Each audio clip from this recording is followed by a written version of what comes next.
Pas de triomphalisme ni même de satisfaction aux urgences de l'hôpital de Tonnerre. Longtemps menacé, ce service ne fermera pourtant pas, mais ici, les usagers sont sceptiques. Tout ça, c'est du pipeau qu'on nous endort et c'est tout. Ça va pas fermer, mais il n'y aura plus qu'un médecin et puis c'est que du pipeau. C'est déjà une bonne chose que ça ne ferme pas la nuit. Je pense que c'est pas suffisant un seul médecin.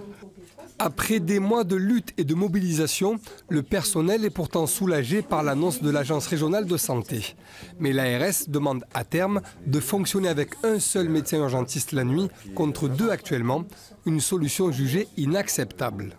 On sait pertinemment qu'ils peuvent se mettre en difficulté en travaillant, en exerçant tout seul pour maintenir les 3 services, USC, urgence et SMUR. Je pense que le médecin pourra se mettre en difficulté. Voilà.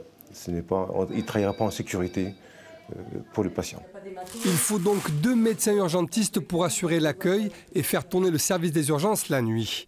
Mais face à la pénurie de personnel, la direction de l'hôpital propose une autre solution. Faire appel à un médecin de garde non urgentiste si nécessaire. C'est de recourir en cas de sortie SMUR, c'est-à-dire en durée de 1h30 en moyenne par tranche de 24 heures, la présence médicale assurée par un médecin de médecine. Et un médecin qui est d'astreinte, qui est sollicité pendant que le médecin urgentiste sort sur le terrain pour prendre en charge un patient. Personnel de l'hôpital, les populations du Tonnerrois sont loin d'être convaincus. Sur place, la mobilisation ne s'arrête pas et les habitants continuent de rendre leur carte électorale pour protester contre l'abandon du territoire rural.